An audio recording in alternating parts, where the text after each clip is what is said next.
প্রিয় দর্শক বন্ধু, আশা করি সকলে ভালো আছেন। শিকার উৎসবের দিন ক্রমশ আগিয়ে আসছে জঙ্গলমহলে। তার আগে মেদিনীপুর সদরের গোপগড় এলাকায় বন দপ্তরের পক্ষ থেকে অভিযান চালানো হলো বুধবার দিনভর। বুধবার বন দপ্তরের মেদিনীপুর রেঞ্জের আধিকারিকরা জানিয়েছেন, মেদিনীপুর সদরের বিস্তীর্ণ এলাকায় যেখান থেকে আদিবাসীরা সম্ভাব্য শিকারে আসতে পারেন সেই সমস্ত এলাকায় গাড়িগুলিকে ধরা হচ্ছে। শিকার বন্ধের আবেদন জানিয়ে স্টিকার লাগানো হচ্ছে প্রত্যেকটি গাড়িতে।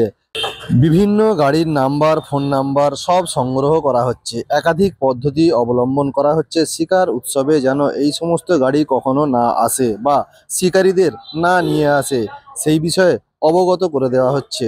পুরো বিষয় নিয়ে বন দপ্তরের আধিকারিক তিনি কি জানিয়েছেন শুনুন। কি হচ্ছে আজকে? যেহেতু আদিবাসীদের শিকার উৎসব সামনে এগিয়ে এসছে, তাই এটা একটা সতর্কতামূলক প্রচার করছি আমরা, যাতে বিভিন্ন গাড়িগুলোতে যারা আসেন ওনারা যেন অস্ত্রশস্ত্র নিয়ে না আসেন এবং শিকার যাতে না হয়, সেটাকে যাতে আরো কমানো যায়। আগের থেকে অনেকটাই কমেছে, সেই উদ্দেশ্যে আমাদের এই প্রচার। কি কি করছেন?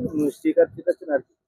আমরা স্টিকার চেটাচ্ছি এবং সঙ্গে যে ড্রাইভার আছেন ওনার মোবাইল নাম্বার এবং ওনার লাইসেন্স নাম্বার সব আমরা নোট করছি, যাতে পরবর্তী সময় আমরা যদি কোনো রকম কোনো অন্যায় বা হয়ে থাকে তো আমরা যাতে ট্রেস করতে পারি ওনাদেরকে। আগের চেয়ে অনেকটাই কমেছে। আমরা প্রিভিয়াস বেশ কয়েক বছরে যা রেকর্ড দেখছি তার তুলনায় আগের বছরও কম হয়েছে। এবছরও বেশ কয়েকটা শিকার হয়ে গেল অন্যান্য রেঞ্জে, তো তাতে দেখছি যে ছাড়া কম আছে। আশা করছি এখানে সুস্থ হবে। এটা মাইকিং যে হচ্ছে, এটা কন্টিনিউ চলছে? হ্যাঁ, মাইকিংটা আমরা কন্টিনিউ ভাবে করছি এবং এটা আমাদের বিভিন্ন যে রুরাল এলাকাগুলো আছে সেগুলো করছি, মানুষের জনস্বার্থে যাতে আরো জানতে পারেন, আরো সচেতনতা বাড়ে, তার জন্য আমরা এটা করছি। আমার নাম Shantanu Kulbi, range officer, Medinipur range. শুনলেন বক্তব্য। সকলে ভালো থাকবেন। নজর রাখুন বারামেশালী মনোরঞ্জন ইউটিউব চ্যানেলে।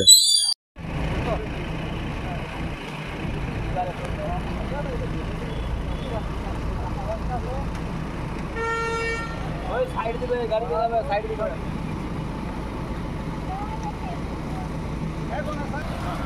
टिकट लगी जा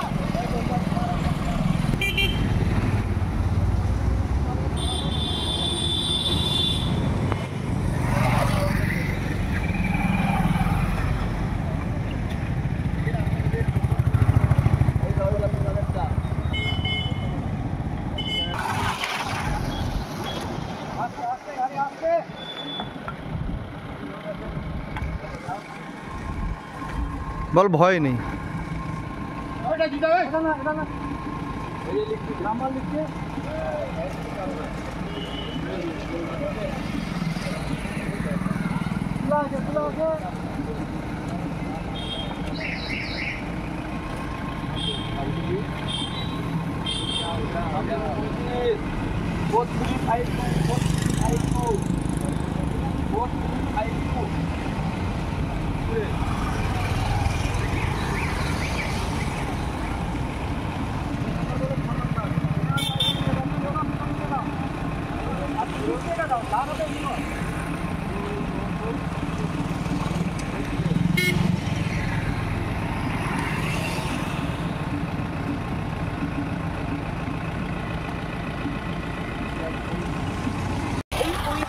প্রেক্ষাপটে আপনি সবাই মিলে জঙ্গল ও জীবজন্তুদের বাঁচিয়ে রাখার উদ্যোগে দিতে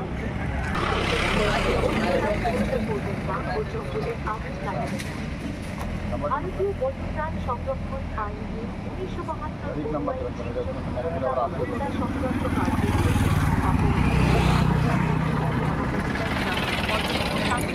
অপরাধ এবং সর্বোচ্চ 7 বছরের সশ্রম কারাদণ্ড বা 25,000 টাকা জরিমানা বা উভয়ই হতে পারে। জঙ্গলে আগুন লাগানো বা তাতে পরোক্ষভাবে সহায়তা করা ভারতীয় বন আইন 1927 অনুযায়ী শাস্তিযোগ্য অপরাধ। শিকার কার্যে ব্যবহৃত যাবতীয় বাজেয়াপ্ত পণ্যের জন্য সবার সক্রিয় অংশগ্রহণের জঙ্গল আদেশ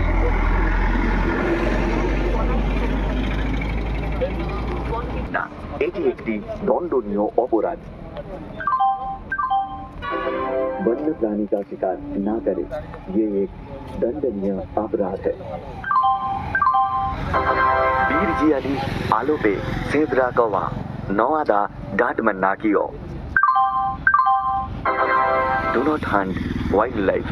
It is a punishable offense. বন্ধুগণ, সকলের উদ্দেশ্যে জানানো যাচ্ছে যে বন ও বন্যপ্রাণ আমাদের জাতীয় সম্পদ, যা রক্ষা করা আমাদের সকলের দায়িত্ব ও কর্তব্য। বন ও বন্যপ্রাণ ধ্বংস করে নিজেদের ভবিষ্যৎ প্রজন্মকে বিপদের মুখে ঠেলে দেবেন না। ভারতীয় বন্যপ্রাণ সংরক্ষণ আইন 1972 অনুযায়ী বন্যপ্রাণ শিকার দণ্ডনীয় অপরাধ, যাতে 3 থেকে 7 বছরের জেল অথবা 1 লক্ষ টাকা। সুন্দর পৃথিবী গড়ে তুলুন। সুস্থ থাকুন, ভালো থাকুন। পবিত্র অরণ্য বিপন্ন, জঙ্গলমহলের বিলুপ্তির পথে। এই পরিবর্তিত প্রেক্ষাপটে আসুন সবাই মিলে জঙ্গল ও জীবজন্তুদের বাঁচিয়ে রাখার উৎসবে মেতে উঠি। বন দপ্তরের পক্ষ থেকে আবেদন জানানো হচ্ছে যে বন্যপ্রাণী হত্যা আগুন লাগাবেন না। ভারতীয় বন্যপ্রাণ সংরক্ষণ আইন 1972 সংক্রান্ত কার্যে প্রত্যক্ষ বা পরোক্ষভাবে সহায়তাকারী ধারা অনুযায়ী জামিন অযোগ্য শাস্তিযোগ্য অপরাধ, এতে সর্বোচ্চ 7 বছরের সশ্রম কারাদণ্ড বা 25,000 টাকা বাজেয়াপ্ত করণের যোগ্য। সবার সক্রিয় অংশগ্রহণে জঙ্গল মহলের এই অরণ্য জীবজন্তু হয়ে উঠুক সংস্কৃতির পীঠস্থান। আদেশ অনুসারে বিভাগীয় বনাধিকারী